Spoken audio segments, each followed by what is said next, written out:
Unless you've committed the most vile sin that any gamer can commit, being employed, you've likely heard of a little thing called skill-based matchmaking, often abbreviated as SBMM. It's featured in pretty much every modern PvP game and is an algorithm that records statistics like your kills per minute and accuracy, and using these statistics determines your skill level, making sure you get matched up against people roughly your level. That sounds pretty good, right? Going up against people your skill level, making matches more engaging, and stopping noobs from being stomped by pros? Well, as it turns out, this topic has left many gamers divided. Skill-based matchmaking doesn't want to see you thrive, soldier. Skill-based matchmaking has made my life and my friends' gaming lives way better. So why the fuck would you have skill-based in a public game? Skill-based matchmaking is in fact a necessity within multiplayer games. So, against my therapist's wishes, I've been playing a little bit of League of Legends and Valorant. My experience playing these games have surprisingly taught me a lot. They've taught me how it feels to look down and not be able to see my penis anymore. It's made me grateful that all these fucking freaks are rotting away on Valorant instead of ruining games that I enjoy. But most importantly, it's opened my eyes. Most of my gaming career, even on PC, I spent playing a controller, usually playing games with a first or third person perspective, and often playing games that would involve guns. As a young lad, I grew up playing a lot of Call of Duty. At around, 9 years old. This undoubtedly did untold amounts of damage to my brain, but teaching myself how to use the thumbsticks on a controller to aim properly when I should have been learning my times tables ingrained a skill that I know will last me forever, and I know will transfer over to any game that involves aiming on a controller. These games would also manage to give 9-year-old me a lifelong gambling addiction, but that's neither here nor there. These games I spent time playing when I was young would shape the games that I play now. I don't only play games with guns that are first or third person, but they're typically the games that I gravitate towards the most. For the first time in a while though, I was playing something competitive that I had little experience in. I was the big noob on the block again. My only experience with top-down games were the old Fallout games, and while I've played plenty of shooty gun type games, I don't have much experience on CS or on keyboard. I was pretty much a small-time sink plumber, being tasked to unclog a septic tank, with the only crutches I had to fall on being the fucked up friends that somehow got me to hop on these games. Oh, and Professor, I guess.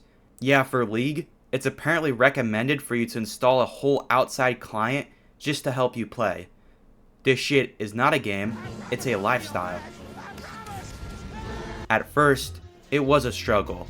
This had been like my third time trying to pick up League with my friends, and I spent my first matches of Valorant getting constantly swung on and head tapped.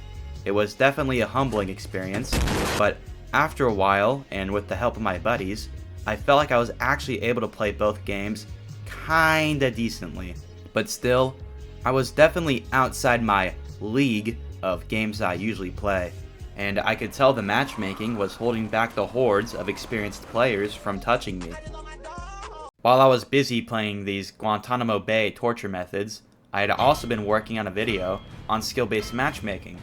While working on this video, my experience with these games taught me more than any argument on Twitter or Reddit would have about SBMM. My experience with these games taught me definitively why gaming absolutely needs skill-based matchmaking. Valorant was already hard enough as somebody with subpar aim on a mouse and no idea what any character does. I can't imagine if I was forced to go up against players such as Sperm Cell and Egg Cell, or if I had to go up against the average League player who spends $500 on a skin in a game where your character makes up a whole 1/20th of the screen. If I had to go up against these types of players, I would have dropped these games without a second thought and played something infinitely more rewarding to me. I think most people would have. From what I've played, these games seem to have crazy learning curves. I mean, League has like 100 fucking characters. So introducing a fresh newbie to players who've climbed these curves is unfair, but League and Valorant obviously aren't the only games with a difficult learning curve. They're just the first two where I felt personally challenged by it. Plenty of games I enjoy also share gameplay that would be difficult to newcomers. Pretty much every game, other than tic-tac-toe, is hard for a completely new person to pick up. It's easy to say skill-based matchmaking doesn't belong in games that you've been playing for 10 years. It's hard to imagine when you first picked up the game and how completely blind you were back then. You might say, but those noobs shouldn't be protected by SBMM, and instead should go through the same grind that I had to, of being repeatedly shit on in order to get good and understand the game. but why? You likely went through this grind of getting good when you were young. You had a good time playing these games no matter how good you did, and you had the gift of infinite free time to get good. Many people now have responsibilities, like work, and now the market is saturated with free experiences. Most games now are free, and if someone isn't enjoying one free experience, they'll hop over to another one. Look, I'm not saying SBMM should be so strict to the point where your matchmaking times start to look like Overwatch just to get the best, most exact matchups. SBMM shouldn't become so strict to the point where it's just a ranked mode in disguise as quick play.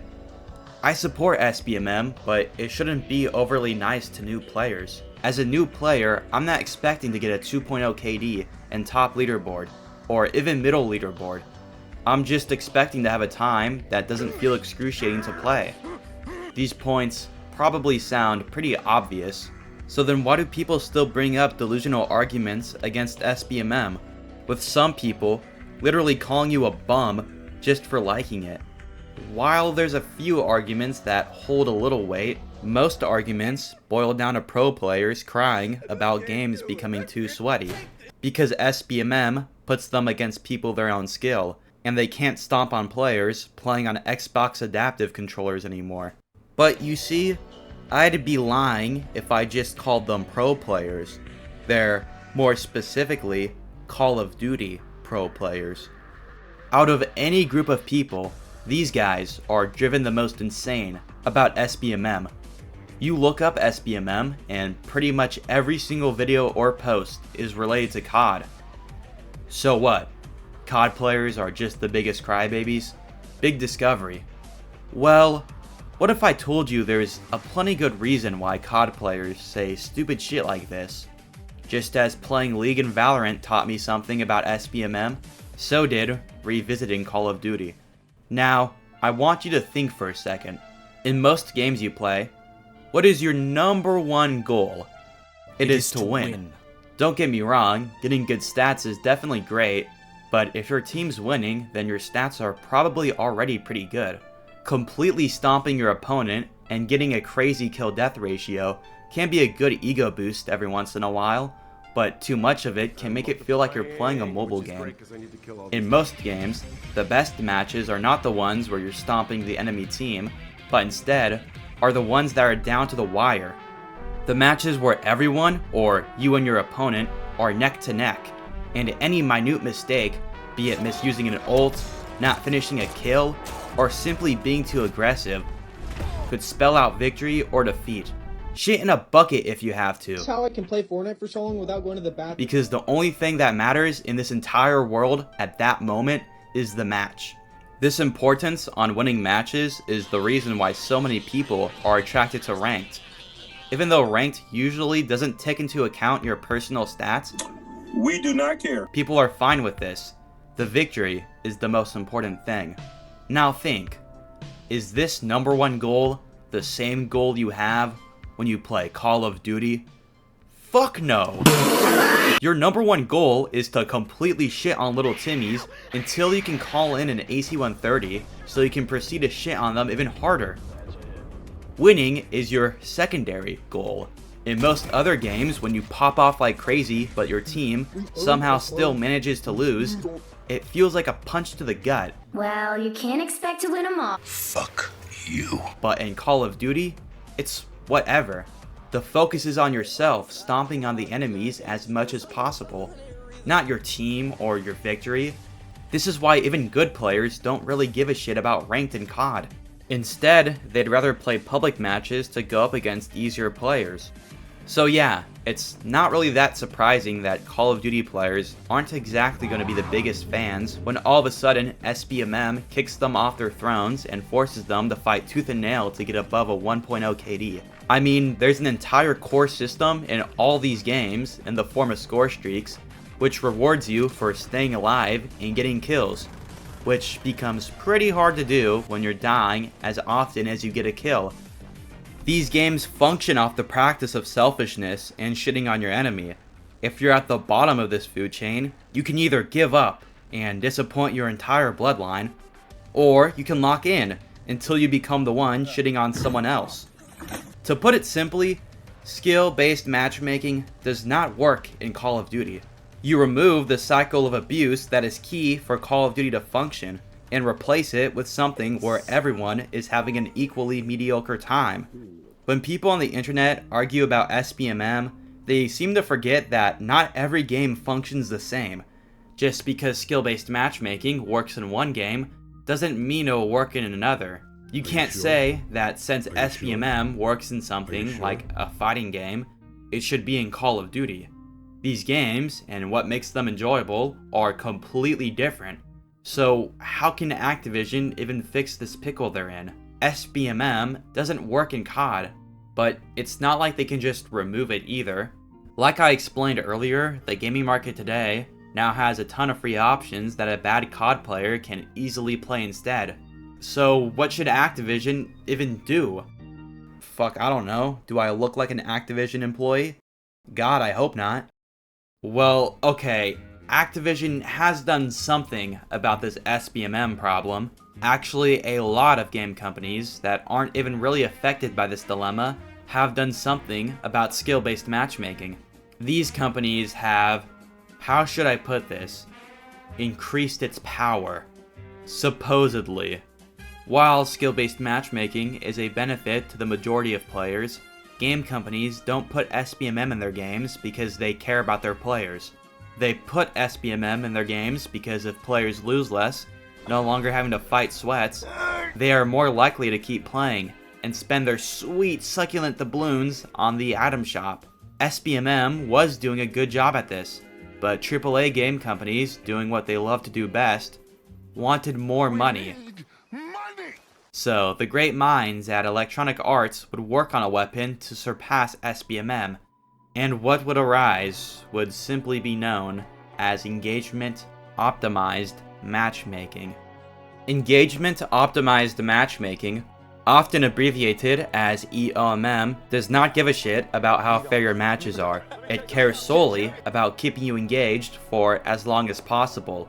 EOMM does this job by matching you up against players below your skill level in some lobbies and above your skill level in others, giving you a more thrilling experience than if it were just constantly fair and average matches. So basically, instead of always giving fair matchups, EOMM will often give varied matchups, but will make sure that every player has around a 50% win rate. EOMM can determine when to give you an easy or hard lobby by checking what's called a churn probability, which is your statistical probability to stop playing the video game after a match. If the algorithm predicts that your churn probability is rather high because you keep losing matches to Goliath_nut_sack, EOMM will likely go ahead and throw you a bone by giving you an easy lobby so you keep playing like the good little boy you are. You ever notice when playing a newer Call of Duty that after you do bad in one match, the game will all of a sudden put you into piss easy lobbies, or vice versa? Most players will blame this on SBMM suddenly changing the skill level of your opponents to try and match with your current skill. But is that really the case, or is it instead EOMM trying to keep you playing for as long as possible? Now, if your natural human desire to be able to have influence in the games you play turns you against an algorithm that tries to rig your matches before you even load in, well, then trust me, pal. It only gets worse. Activision has filed a patent for a system of EOMM that purposefully matches noobs with blinged out pro players to encourage the noob to buy skins. Or if you just bought a weapon skin, the game will put you in a lobby where you do well with that weapon, making it feel like you made a good purchase. So yeah, that doesn't really sound too amazing. Now, it's important for me to point out that unlike SBMM, most companies haven't actually admitted to using EOMM in any of their games. So rest assured guys, I'm sure a noble, AI-using, gambling-inducing, and yearly releasing company like Activision Blizzard would never think about implementing such a system into Call of Duty. Just ignore the patents they've filed about using matchmaking to encourage sales. Those are purely for Skylanders. If you want my personal game theory on all this, I believe Call of Duty likely uses a mix of EOMM along with SBMM in its matchmaking. From the time I spent playing Call of Duty recently for this video, I would have a few bizarre matches that felt, let's just say, predetermined. Matches where our entire team had way worse or way better stats than the enemy team. These enemies would never be as good as pro players or as bad as single-celled organisms. They still seem to be roughly our same skill level, just a bit better or worse. Again, this is just me connecting my anecdotal evidence with evidence that already exists. So this could all just be my delusion with a mix of my skill issue. Now, for the extreme stuff like in-game purchases influencing matchmaking, I have no idea.